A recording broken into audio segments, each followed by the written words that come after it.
Outlander'S Speleers on Stephen Bonnet's demise.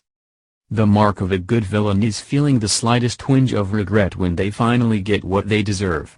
Though Outlander's Stephen Bonnet, Speleers, committed unspeakable crimes against our beloved Frasers, from robbing Claire, Katrina Balfe, and Jaime, Sam Hugan, after they saved his life, to raping Brianna, Sophie Skelton, I will miss the manic energy and coarse swagger Speleers brought to the role. This doesn't supersede the satisfaction I derive from watching Brianna put a bullet in his skull, however.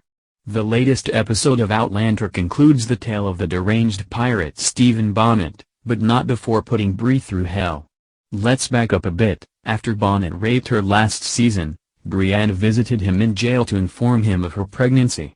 She's unsure whether the baby is his or her husband Roger's, Richard Rankin, but she wanted to show Bonnet one little bit of goodness before he died, Skelton explained to Elle.com.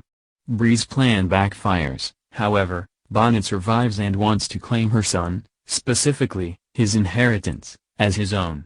In the latest episode, the pirate kidnaps Brianna, perversely believing he can convince her to make a family with him.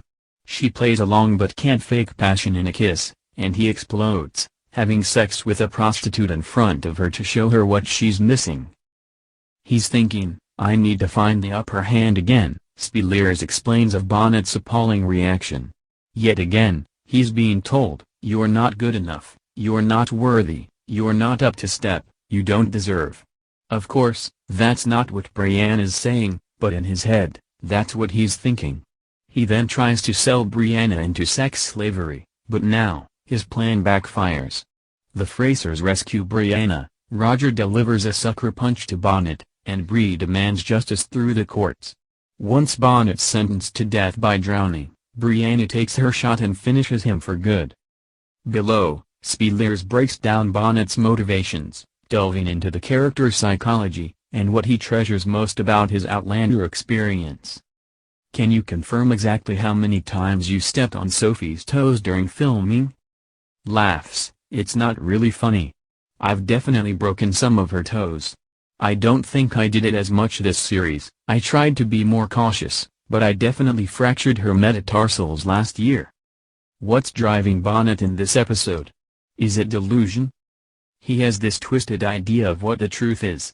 He does believe that due to fate and luck, which he's built his whole life on, that his connection with Brianna is real, that there's something deeper going on and there's a reason they keep crossing paths. He doesn't believe his heinous acts are crimes. And this is all orchestrated by him, of course. It's not just her coming to him in his prison cell. He seeks her out. So there's this very twisted, completely misunderstood, sordid notion in his head that they should be together. But this idea of family and the boy Jimmy, he doesn't have a clear grasp of what family is because of his own existence.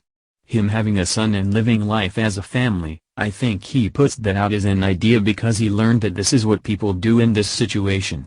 It might not be what he wants or needs. And although we see him mention this idea of being a father and it's repeated throughout the series, the bigger thing in his head is that legacy of leaving a son behind. An heir. It's more narcissistic, and it's sad. It's him feeling like he's leaving something behind that is him. Why does the kiss with Brianna set him off? Is it rejection or something else? It was a test that obviously backfired.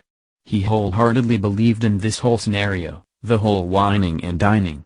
Of course, let's not forget he kidnapped her to get to this point. It always sounds so bizarre talking about him like he was charming and romanticizing her. But in his head, that's all he could do. The way he's gone about it is completely twisted and demonic. With the kiss, it was like, well, it's been good up to this point, so let's see. She tests the water by saying, the only way I'm going to be able to do this is if I go get Jemmy. And Bonnet is flawed but there's intelligence there. He's like, you're not gonna pull the wool over my eyes. Let's test this. Let's see how committed you are. And that rejection is a rejection of the moment but also the rejection of that whole idea he's built up, this fantasy he's created of a family. That is shattered in an instant.